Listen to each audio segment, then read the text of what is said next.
We're going to solve this system of equations by substitution. And what that means is we have to take one of our equations and plug it in to the other equation. All right? And in this case, you can do the bottom into the top or the top into the bottom. You will get the same answer. Both of these equations are solved for y.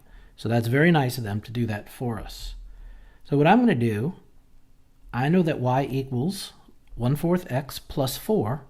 And I'm going to take that and I'm going to plug it in right here into this y. Okay, so let's go ahead and do that. All right, so I rewrote my first equation, y equals 5/7x plus 2/7. And now I want to take that bottom equation and I want to put it right in here for what I have for y. So y is 1/4 x plus 4. 1/4 x plus 4,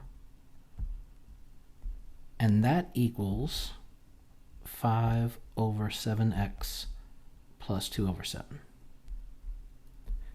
Okay, and now we have a linear equation. It's not quadratic, it's linear. All of my x's are to the first power, and I'm going to follow the steps to solve a linear equation. All right, step 1 is to distribute, and I don't have any distributing to do. Step 2 is combine like terms, and these two will not go together, and these two will not go together. So the next step is going to be to get all of my variables to the same side, all of the x's. So if I don't want any x's over here, 5/7x, I'm going to subtract 5/7x and subtract 5/7x.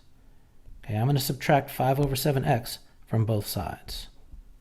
The reason I did that is because now I have no more x's on the right-hand side. 5/7x minus 5/7x is 0. Now on the left-hand side, yeah, I'm going to need my calculator for this. I have 1/4x minus 5/7. So 1 ABC 4 minus 5 ABC 7.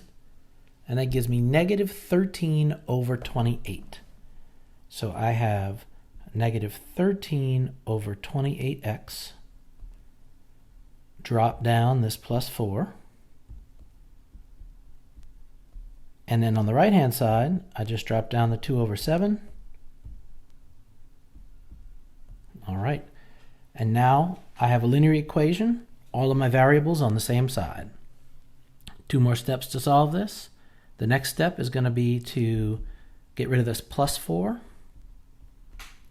Trying to isolate my variable. I subtract 4 on both sides.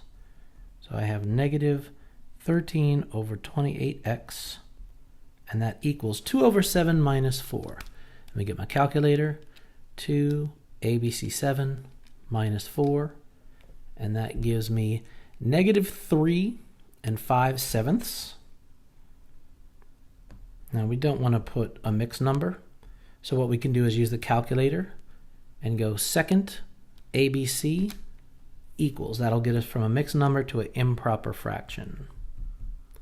So that gets us 26/7. And one more step. To get the x by itself, I need to divide out a negative 13/28.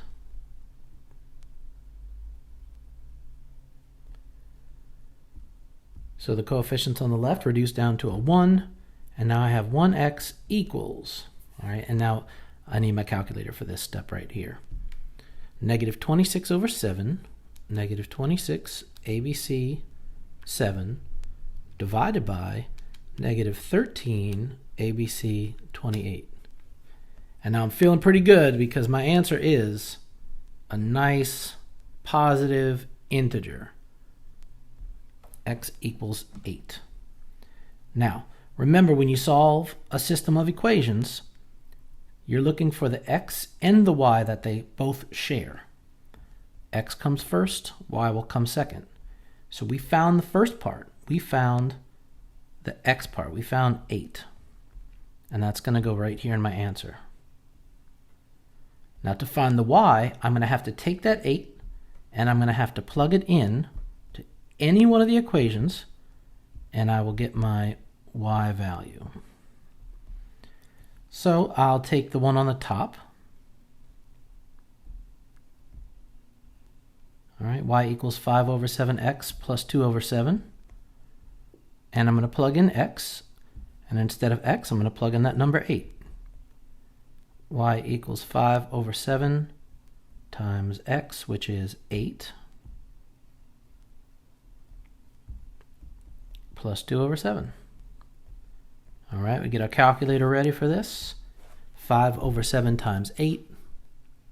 5 ABC 7 times 8 gives me 5 and 5/7 as a mixed number. Hit the second ABC, and that gives us the improper fraction version of it, 40 over 7.